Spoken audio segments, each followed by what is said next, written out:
You duct taped a disabled kid's mouth shut. Yes, I did.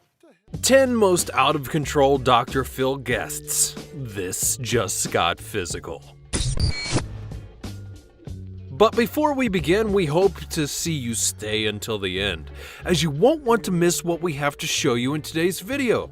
Also, be sure to subscribe to the channel, click that notification bell to get notified of future videos, and leave a comment to be entered into our $100 Amazon gift card giveaway. Chris loves me. You both love the same guy. Number 10.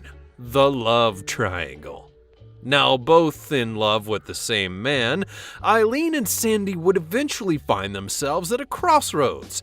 Unfortunately, any love shared for Chris was unrequited, and aside from the benefit of shared parenthood with Sandy, didn't really like either woman. Did you ask her to marry you? Not that I can recall. That's the typical love story with a sad ending. You know, man meets woman, they marry, they have a baby, and then they divorce. Sandy takes the tree, prompting Chris to move out and find Eileen as his new roommate and, wait for it, lover. And while the feeling of shared parenthood is mutual between Chris and Sandy, Eileen thought that there was more to their relationship. You said she's a fat lesbian whore. Yes. Yeah, she was the real jealous type. So believing Sandy had gotten in the way of their friends with benefits situation, Eileen then resorted to online stalking and making dozens of fake Facebook profiles to harass her and falsely called Child Protective Services on Sandy for abuse and being neglectful of the kids. As it turns out though, Eileen harassed her ex-husband in the same way. You're biting me! Stop it! You are biting me! Number 9. Mackenzie. Just 9 years old at the time, Mackenzie proved to be quite the handful as shown through a series of home videos. And in the videos, a majority of the time when we see Mackenzie, she's either screaming or fussing or hitting or biting her own mother. These violent tantrums only got worse over time because Mackenzie has recently thrown scissors at her teacher, clawed her younger brother's eye over a car seat, and regularly topples her cousin's crib, kicking her siblings and more. Worse still is that she has, on occasion, purposely stood in traffic.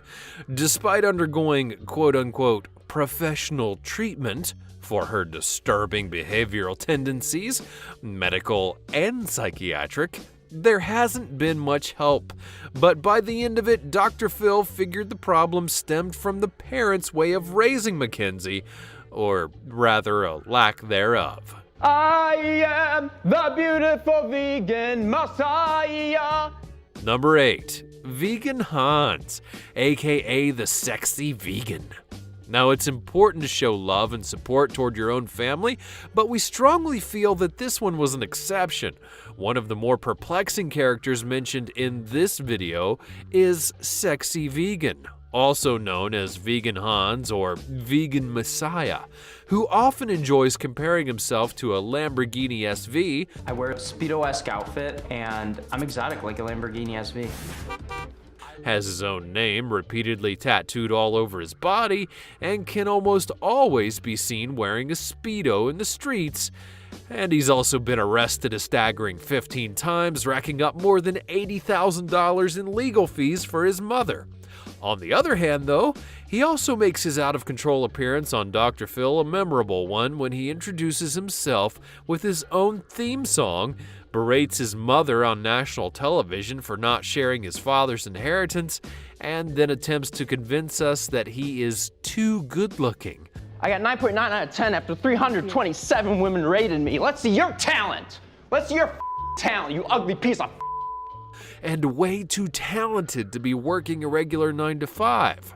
You know, because a 9.9 rating on Hot or Not totally holds up in the real world.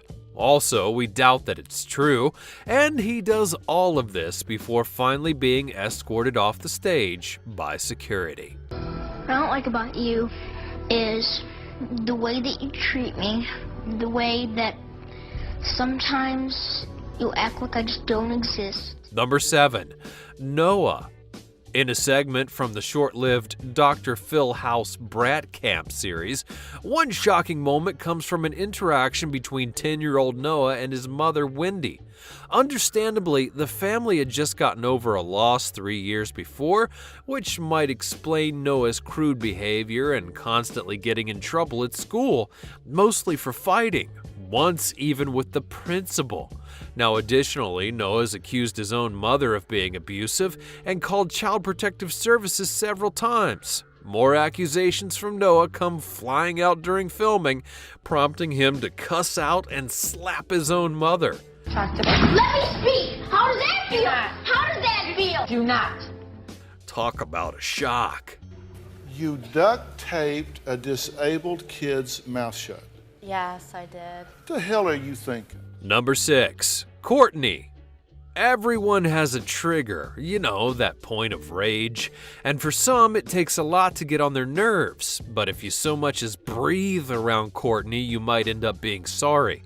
Along a long, very long list of incidents from high school, which included fistfights, once punching the principal in the face, several suspensions, and an expulsion, this 17-year-old was actually proud of being a bully. Well, one time I bullied she was like a little geek. I just bullied her every day so badly. I just said such mean things to her. On a regular basis, she would instinctively torment any random person that she didn't like. One even being a disabled student whose mouth she taped shut. I harassed this one boy. He's disabled or whatever. And I would be shut up. And he would just be like, ooh. And a girl who'd eventually change schools. From being physical with her own mother to death threats to extensively drinking and using drugs, Courtney was one bad girl. Towards the end of a segment, though, we saw generally calmer Courtney. Sometimes I get angry because I'm hurt or I feel disrespected, but sometimes... And in a follow-up, she seemed like an overall better person. Madison drinks, smokes weed, does Xanax, just recently LSD, and now she's corrupting our 13-year-old. Number 5. Madison. In an episode from early 2017, 17-year-old Madison was confronted by her parents, Tom and Karen, and of course Dr. Phil, about her obsessive drinking and drug use, which included Xanax, LSD, and other things, as well as several counts of grand theft auto and constant abuse over her own father, Tom. Now, overall, Madison's probably had the police called on her more than 100 times, but what's worse is the terrible influence she's having on her 13-year-old sister, Liz. I'm gonna Snapchat you, that's embarrassing. Supposedly, Madison has also written up a purge list, which Karen and Tom found that they were at the top of. Despite all of the controversy, Madison still compares herself to any other teenager. I must have missed out on a lot of my teenage years then. Women are self-destructive and they're closed-minded. That's why I say men are better than women. Number 4.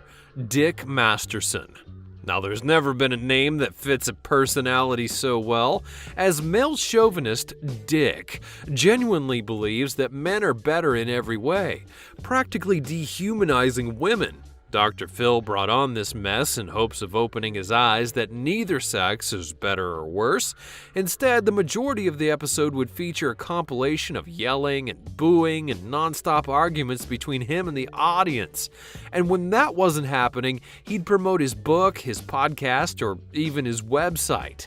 The episode turned out to be so controversial that it was actually pulled from the air. I don't see any women lined up to you, and I would definitely be at the end of that line. Well, if you hit the treadmill a little more, you'd be at the front.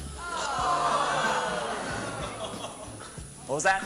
I didn't hear you because I'm sure it was something stupid, and I'm glad I didn't hear you. Never mentioned by Dr. Phil again, and is fairly difficult to find a full video of online.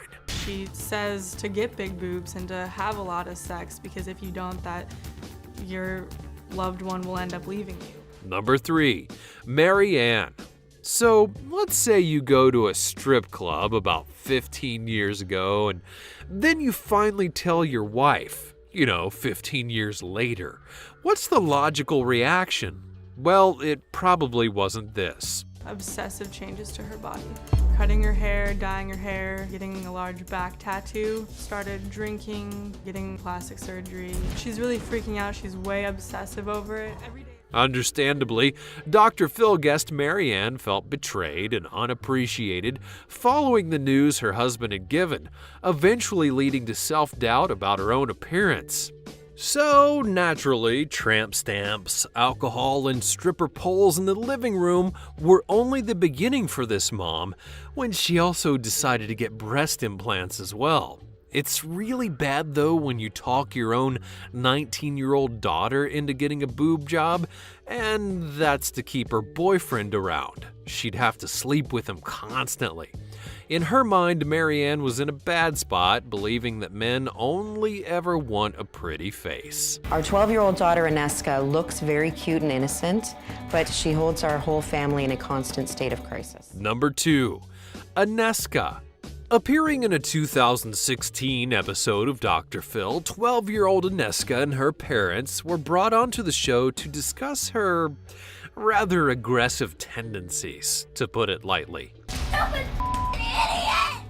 Now, at first glance during the segment, you wouldn't expect much of Ineska. However, her family and the state of panic that she puts them through would say otherwise. In a long list of psychotic acts, Ineska has chased family and friends with knives, has aggressively choked her own sister, and even enjoys setting fire to the furniture and other things. And on a more terrifying note, she supposedly killed the family's former hamster with a flashlight, as well as a nest of baby birds that she found outside the home. Now, understandably, Ineska's parents have feared for the worst, believing these problems stem from a moment of head trauma after she fell off her tricycle at a young age. In turn, Ineska claims to hear the voice of a soldier, whom tells her to do everything that she does. It's definitely one of Dr. Phil's more severe cases on the show. I don't behave, I'm disrespectful. I steal cars. Number 1. Danielle Bregoli. Yeah, we all know about this one. To become a meme takes a lot of talent, but to do it by standing out on Dr. Phil is something else. Danielle Bregoli first made internet headlines in 2016 after spewing out the phrase, "Catch me outside, how about that?" Catch me outside, how about that? And the rest is history. Despite finding success over the internet and in music, as a 13-year-old back then, the clip was still pretty shocking for a whole lot of people. She even admits on television that she's stolen credit cards and cars, all while laughing it off. What's even more is that she does it in a ridiculous voice. In actuality, Danielle talks big, but we couldn't see her actually fighting that audience, or even her own mother for that matter.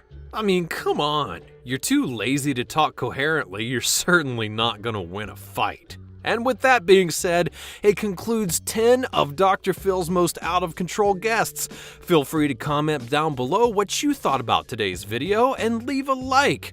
Also, don't forget to subscribe, push that notification bell to see more film-focused videos like this one in the future, and have yourselves an excellent day.